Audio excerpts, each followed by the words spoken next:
Now, that's a great question, and one that I'm sure is confusing because all three religions are Abrahamic, right? They all purport to come from Abraham, and all three religions speak about one true God. And so the issue is not how many gods are there. All three would agree with that. The issue is, how do you describe that God? Because God is not like a piece of clay that you can mold or I can mold into whatever we want, just like you. You are a particular person. If I describe you in ways that match you, I've got the right you. If I describe you in ways that don't match you, I've got the wrong you. Maybe you've had a case of mistaken identity, and so you know what that's like. You know how that feels. So when it comes to God, God is a particular person just like you and I. To describe him accurately is to describe him in ways that match him. And so when it comes to Christians, Jews, and Muslims, they might all say that there is one God, but we all describe him in different ways. And the differences are in the details. So for instance, both Jews and Muslims believe that there is one God, one person, one solitary person called God, which means that before he created, he was all alone. And that there is a sense that he needed to create in order to express some of his attributes, like love, for instance. He can't be loving if he's all by himself, because there's no one there to love. Christians would disagree. We believe in one God, but we believe in three persons who can all equally be identified as that God: Father, Son, who is Jesus, and Holy Spirit.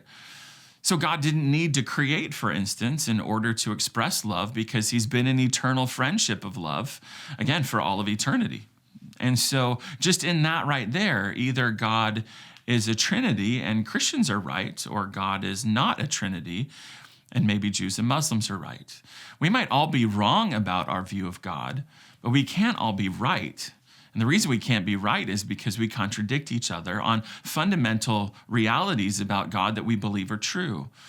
And so at the end of the day, do Christians, Jews, and Muslims worship the same God? We don't. We worship different gods. And so then the question becomes, well, how do you know which one is right? Well, again, maybe they're all wrong. But why do Christians believe in the Trinity? The short answer to that is Jesus. Jesus believed in the Trinity. Jesus taught the Trinity. You can see it in Matthew 28:19.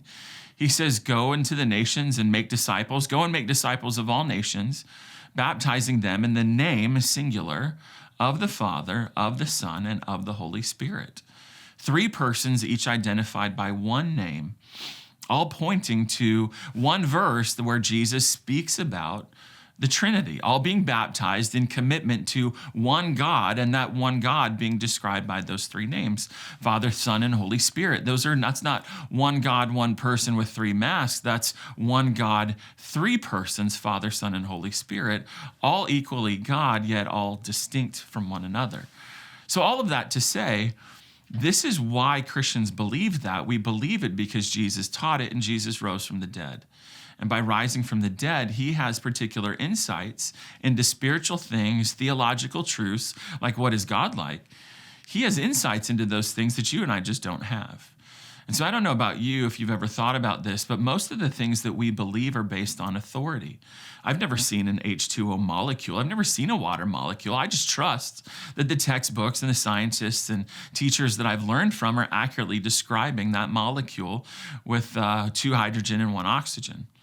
Well, in the same way, Jesus is an authority on spiritual things, and he establishes that authority ultimately by rising from the dead. And so why do we believe in the Trinity? Why do we believe that Jesus' view of God is correct and any other view, Christian view, Muslim, Hindu, Mormon, whatever, is not correct? Ultimately, it's because of Jesus. And so as we wrestle through that question, we ultimately have to wrestle with him. Is he the authority? For Christians, he is. And so that's why we follow his view of God. That's why we follow his view of everything as expressed in the Bible, is because he is our authority. I hope that was helpful, and we'll see you on another Ask Redeemer.